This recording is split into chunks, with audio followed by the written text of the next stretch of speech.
Olá, meus amores, sejam muito bem-vindos a mais um episódio de Salu, o seu podcast semanal que fala sobre autogestão de saúde criativa, sobre autocuidado, sobre autoestima e sempre trago uma provocação aqui pra gente trocar, sempre pensando na nossa qualidade de vida e bem-estar. E o assunto de hoje é um assunto que eu fui estudar um pouquinho mais para trazer aqui a nossa conversa e ele é um pouco polêmico. O assunto é: respira aí, pela boca ou pelo nariz? Tem algumas divergências aí, mas eu vou aqui pelo caminho do livro que faz parte, o livro Respira, que faz parte da bibliografia do Clube Medita e algumas outras pesquisas científicas que trazem essa reflexão. Mas antes de entrar nesse assunto, se você ainda não conhece, vem para o Clube Medita, que é o nosso clube que respira com você, onde a gente tem práticas de respiração consciente e de meditação. Mas vamos lá, vamos falar aqui se a gente respira pela boca ou pelo nariz. Durante muito tempo, se achou que a gente deveria respirar pela boca, porque o nariz era apenas um auxiliador dessa respiração e não a via principal. E até que começaram a estudar e viram que ele é um órgão extremamente potente e importante, que ele é o órgão da respiração, né? E que a boca é uma auxiliar dessa história toda. E esses estudos começaram a perceber que uma respiração mais de 50% bucal começam a trazer uma série de malefícios. Então, elas podem causar doenças respiratórias, asma, distúrbios do sono, rouquidão e uma série de outras coisas. Afeta a corda vocal. E é por isso que a melhor forma de a gente controlar o fluxo de ar é através do nariz. O nariz, como a gente acaba aprendendo de alguma forma na escola, ele é um filtro de ar. Então, ele faz esse papel, de a hora que o ar entra, aquecer esse ar. E os nossos pelinhos do nariz também fazem o papel de filtro, então tiram as impurezas, tiram as partículas maiores de impureza, para que esse ar vá para o pulmão de uma forma um pouco mais qualificada, para a gente levar essa oxigenação para o nosso pulmão. Então, o nariz é cheio de glândulas e cheio de mucosas, extremamente importante para esse processo respiratório. E durante o sono, é o nariz que faz a regulação do fluxo de ar. E ele é que coloca o nosso corpo num ritmo adequado. Se você parar para observar, quando a gente está naquele momento assim, vou assistir filme, e aí tem um cochilinho, né? Você tá lá no filme cochilar, e aí você volta e diz, ai meu Deus, tirei um cochilo, vou dormir no meio do filme. Se você parar para observar esse momento, a sua respiração tá tão calma, e ela tá aqui embaixo, ela tá uma respiração diafragmática, e o nariz está fazendo um processo de entrada e de saída de ar.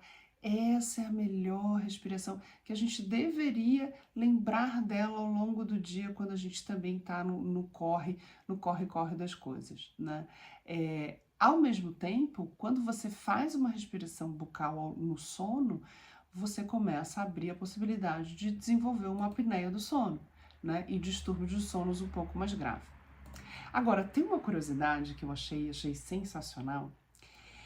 O nariz está diretamente ligado aos órgãos genitais, pênis, clitóris e mamilos.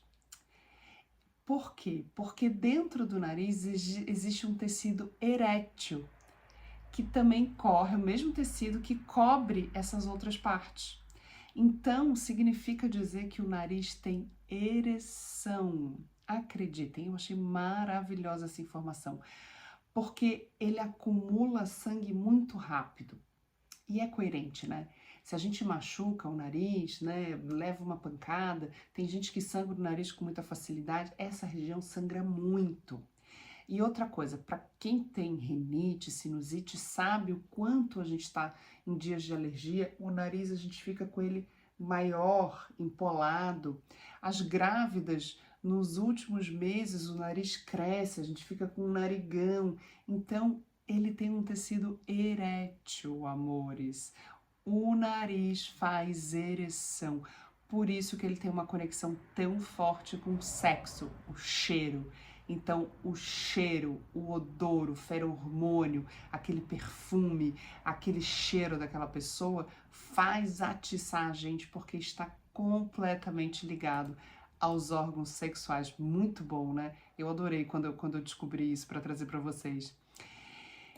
E aí, meus amores, qual é a questão, né? Então a gente sabe da importância desse nariz e de nós cada vez mais aprendemos a respirar pelo nariz de forma consciente. Se a gente vira respirador bucal, o ar entra do jeito que entra, sem ser filtrado pela boca. Ao longo prazo, um respirador bucal pode desenvolver uma série de questões: perturbação do sono, excesso de baba, insônia, problemas de fala, dificuldade de deglutição, desequilíbrio na pressão do ouvido por causa dessa articulação aqui, levando a otite, muco no ouvido, malformação facial na mandíbula, língua, dente, infecção respiratória. Por isso que lá nos primeiros meses de vida de um bebê, a gente cuida tanto do que a gente estimula. A prega da boca, no peito, se vai usar chupeta, se vai usar mamar, né? A forma com que esse bebê está dormindo, se tem nariz entupido, se não tem nariz entupido, se tem refluxo, se dorme para cima, se dorme para baixo, tudo isso começa a ajudar a formação dessa criança, desse ser humano, a desenvolver uma respiração correta. Então é lá desde o início. Mas pode acontecer aí no meio da vida algum fato, algum acontecimento que você vira respirador bucal. E aí precisa haver uma conscientização, precisa haver um treino para você começar a voltar a ser um respirador nasal ou se tornar um respirador nasal, né? E aí, qual é o duelo que tem, né? Respiração pela boca ou pelo nariz? Pelo seguinte, estamos aqui num dia corriqueiro, respiração pelo nariz. Mas quem faz prática física, principalmente prática física com um pouquinho mais de intensidade, né? Que significa um pouco mais além do batimento cardíaco que você deveria estar, né, de forma saudável ali batendo, a gente começa a usar uma respiração que é a seguinte: nós temos duas possibilidades de combustível para o nosso corpo. A gente tem o oxigênio e a gente tem a glicose. No oxigênio é uma respiração aeróbica. Quando a gente não consegue mais oxigênio, a gente vai para uma respiração anaeróbica, que a gente usa a glicose, que é o nosso backup, a nossa reserva. Então, tô lá, uma prática física intensa, tô com os batimentos cardíacos acima do meu padrão, do que eu deveria estar. Então, eu tô puxando ar, já não dá mais para respirar só pelo nariz, eu começo a puxar pela boca.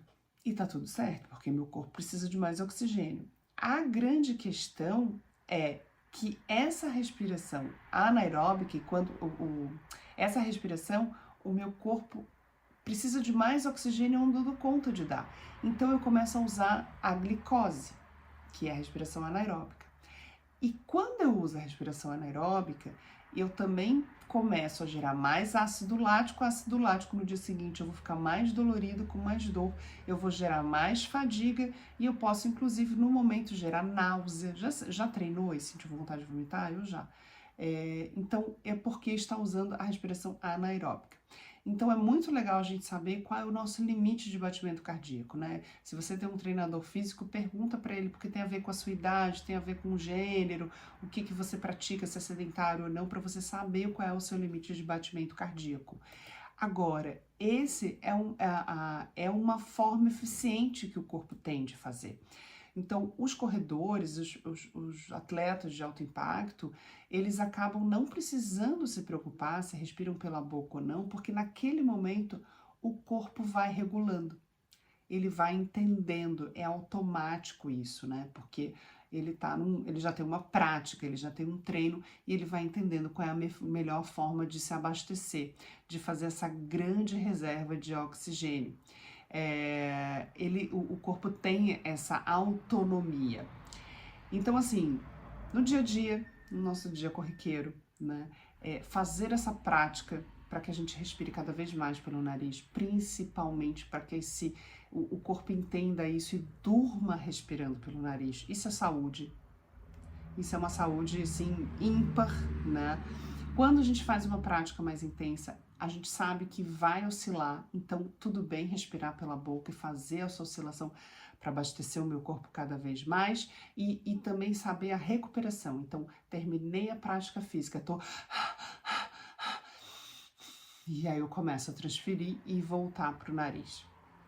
E como estou compartilhando um pouquinho com vocês aqui, eu fui respiradora bucal durante muitos anos. Muitos anos. E isso que as pesquisas científicas colocam como uma lista de malefícios que podem causar um respirador bucal, eu vivi na prática. Então, eu tive mudança de arcada dentária, mudança de estrutura óssea, afetou a corda vocal, tinha amidalite por repetição, tinha uma série de... Era asmática, rinite, sinusite, e eu respirava sempre muito pela boca. Sempre boca muito seca, né? Tudo muito rachado, porque não umedece. O que me ajudou a me transformar numa respiradora nasal, confesso para vocês, foi o yoga. Na época da faculdade, tinha uma prática de yoga muito perto da faculdade, eu disse, ao invés de pegar trânsito, vou fazer yoga antes de ir para casa. E comecei a fazer. E esse instrutor, né, esse profissional que dava essa aula, era muito dedicado aos pranayamas. Os pranayamas são as respirações do yoga. E ali eu fui aprendendo a respirar pelo nariz, a fazer as práticas, a me concentrar, a fazer uma respiração consciente. E eu fui mudando a minha respiração automaticamente. Eu fui mudando a minha qualidade de vida, porque eu mudei a qualidade da minha oxigenação. Oxigenação tem a ver com concentração, com foco, com memória, né? Fui mudando também a minha capacidade respiratória para as práticas físicas. Então, através de uma prática respiratória, que naquele momento foi o yoga, me salvou. Então, hoje, num momento assim muito gripada de nariz entupido, não existe a possibilidade de dormir. Então, eu começo a lavar, fazer respiração para poder liberar. Eu só consigo dormir se o nariz estiver desentupido. Então, é um treino, é uma prática. E através de todo esse raciocínio, né, do que eu passei, do que eu aprendi, fiz muita terapia respiratória quando era criança também, é dessa raiz, é dessa origem que vem o Clube Medita. Então, o Clube Medita está recheado de uma experienciação, de algo que eu experienciei, que eu transformei. Esse é o convite que eu deixo aqui para você no episódio de hoje, né? Faz uma autoavaliação. Você é mais respiradora bucal? Você é mais respiradora nasal? Né? Começa a observar a sua respiração ao longo do seu dia, o que dá para transformar, como é que você dorme, ronca, não ronca, os dias mais difíceis, os dias gripados, às vezes um dia que a gente bebe um pouco mais, a gente também muda um pouco essa respiração, dá uma observada, porque isso é saúde.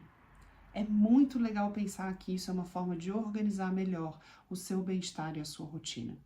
Tá bom, meus amores? Essa é a minha provocação de hoje. Fica aí, quero saber se você respira pela boca, se você respira pelo nariz, qual é a questão que você tem. Deixa aqui nos comentários, deixa no YouTube, no Instagram. Conta pra mim um pouquinho de como é esse processo para você. Um grande beijo, espero que você tenha gostado. Salud e bons ventos!